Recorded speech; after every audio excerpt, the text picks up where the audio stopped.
Hello everyone, and we're back to seeing my face, and not my screen share, which is my typical way to do things.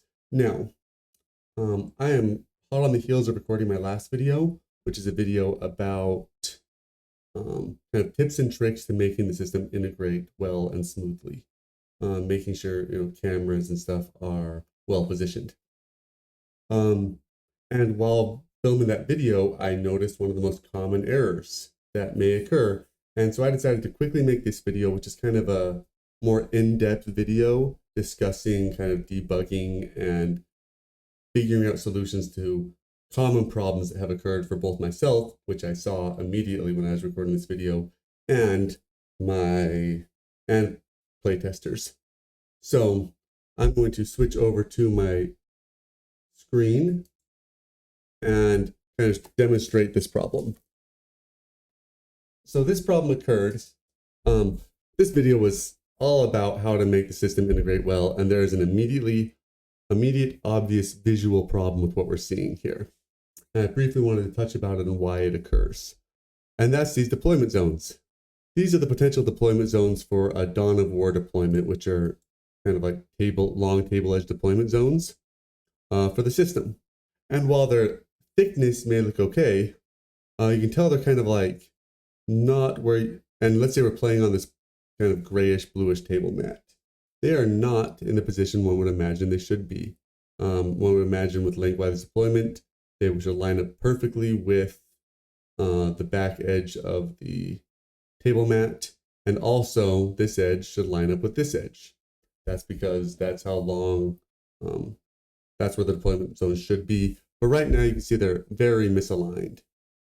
And kind of paying attention to how long table edges or how deployment zones or where deployment zones should theoretically be is a very good indicator of, well, it's a very good helper in the debugging.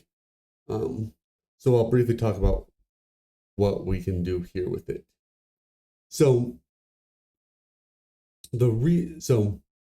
as I stress in so many videos, proper placement of objective 1 and objective 2 really helps make sure all non-visual elements of the game align appropriately.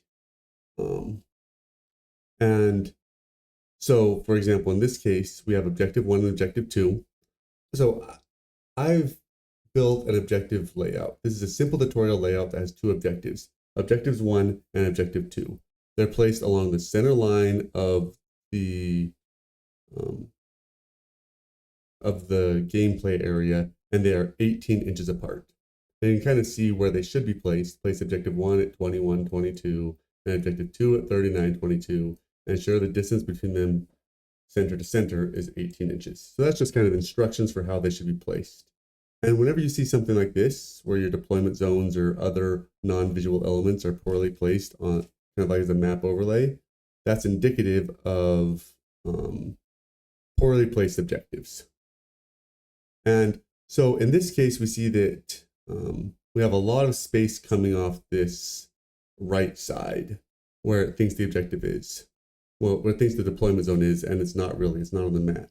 And that's because the game system can't actually see the playmat that's being used. Playmat varieties are so large and they take up so much of the actual camera viewport that it's very hard to detect them with a large degree of accuracy. So it doesn't actually know where your table mat is. It's just placing objective 1 and objective 2 relative to where they should be placed.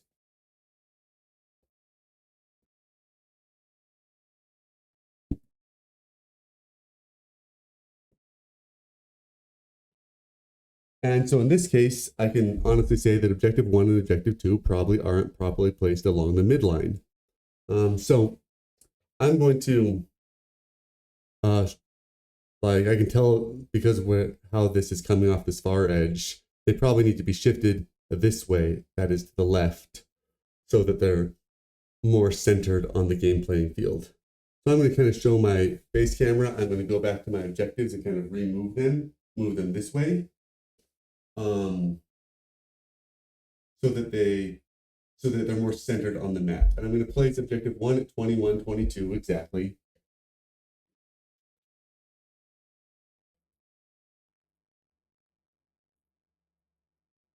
21.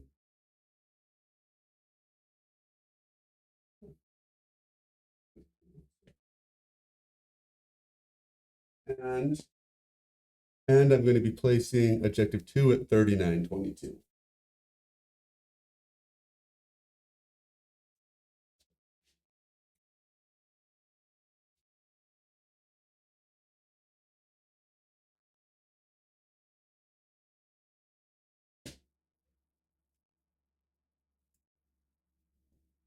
And so that should make them a little bit better placed, but I'm just going to measure the distance between them and make sure that is 18 inches as well.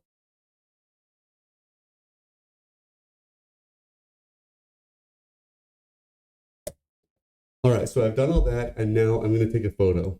This will trigger the camera to take a photo and reanalyze the image. And we're going to see if those kind of adjustments improve kind of our deployment zone locations. And there we can see that we have better deployment zone locations. They are now centered, at least, on the tabletop, but they are a little more skewed than one would expect. And that's likely because, and this is another issue that crops up frequently, objective 1 and objective 2 aren't perfectly on the midline. So there's something wrong with, they're not equidistant to the midline. So I'm going to go take some measurements from them. I'll report those measurements to you, and then we'll adjust them accordingly to try to make them more, to try to fix this rotational issue.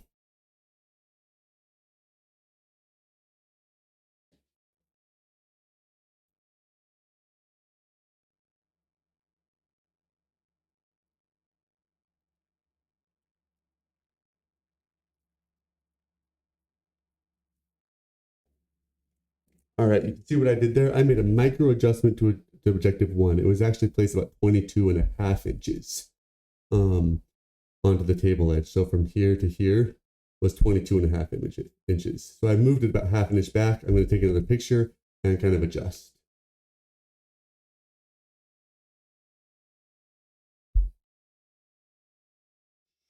And so now you can see they're a little bit better adjusted on those ends. I'm going to go check out objective 2, see if we can improve something there.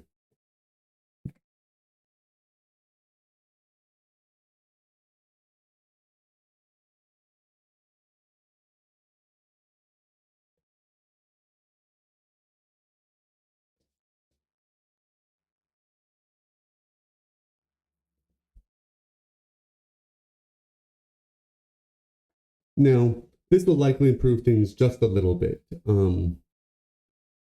but we're probably not going to see perfect improvement even with this adjustment. But you can see it's still off just a little bit. It's closer than it was, and I've spent a little bit of time now making sure objective 1 and objective 2 are appropriately placed. And now this likely is due to a camera alignment issue. And by camera alignment, I'm talking about, oh, I realize that I haven't been 100% sharing my screen here. I'm going to share my screen. So I've been kind of adjusting. We see this kind of back end of the deployment zone. I've been kind of adjusting that objective 1 and objective 2 to make sure they're perfectly placed. Because this line, the blue line for the deployment zone, should be directly along the map line, but it's not. So I'm going to show you what I'm going to do next. And as I said, I've spent some time working with objective 1 and objective 2. They are very close to perfectly placed, but I'm still seeing some misalignment issues. This is likely due to a camera rotation problem in that fancy augmented reality systems can kind of adjust for the rotation of the camera if it's not perfectly parallel with the game board, but this isn't a fancy augmented reality system. I haven't integrated with AR yet. So this is because the camera likely is not perfectly level with the playing field. So I have my camera up above. I'll tilt this so you can see it. I have a camera up there. And I'm just going to adjust it a little bit, try to make it a little bit more level.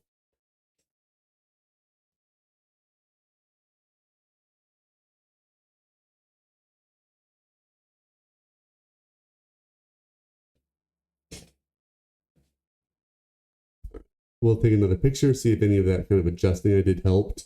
Sometimes I actually have to adjust the camera arm. The weight of the camera makes it so it's not as flat or level. But I think the adjustments I did were pretty good. And now we can see we have this very like our deployment zones are very well matched along the edges of the tabletop, and we have a very well aligned game. So in that case, we can see how kind of better placement of objective 1 and objective 2, along with kind of camera adjustments in terms of how level it is with the playing field, can really help us kind of improve the accuracy of map objects. Now, I do have a couple other things that I wanted to talk about.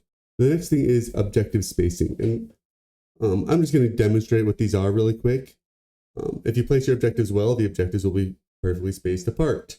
But if you get them closer, you can kind of tell by looking at the map if they're too close, because it will distort the size of other map objects like terrain or deployment zones. I'm using deployment zones as kind of my test case here because it's really easy to work with. But it'll start creating distortion. So I'm going to move objective 1 about 6 inches closer to objective 2, and we can kind of see how that works.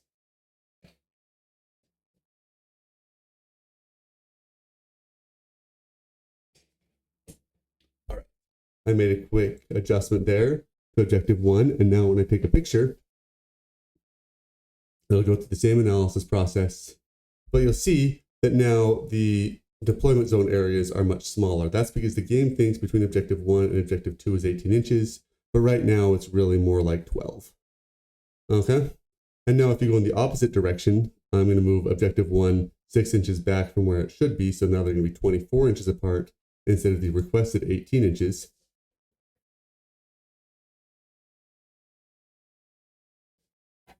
Okay, and I'll take another picture.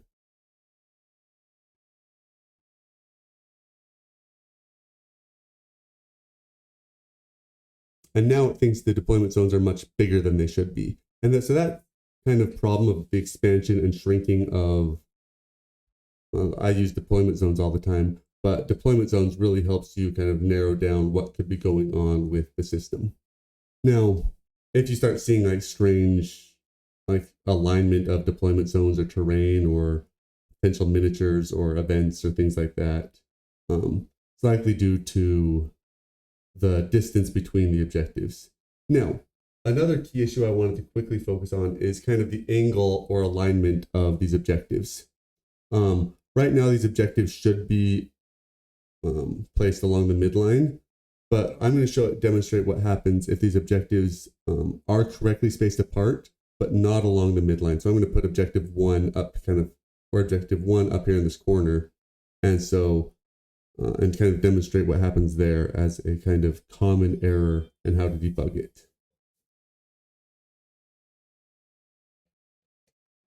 Images.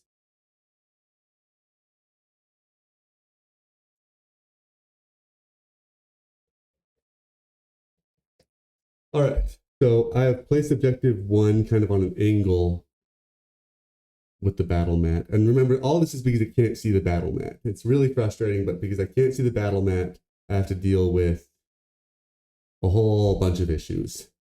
And you'll see right here, objective 1 and objective 2, we can kind of show where those are, but they're no longer obviously across the midline of this battle mat. And so what the game is starting to do is build the game space around the objective 1 and objective 2 alignment. You'll see the deployment zones are still parallel. They're the appropriate sizes and they're still parallel to 1 and 2, which is along the midline, but they're no longer in the correct location. And so that's just a really common bug to look out for if your objective 1 and objective 2 kind of aren't placed appropriately.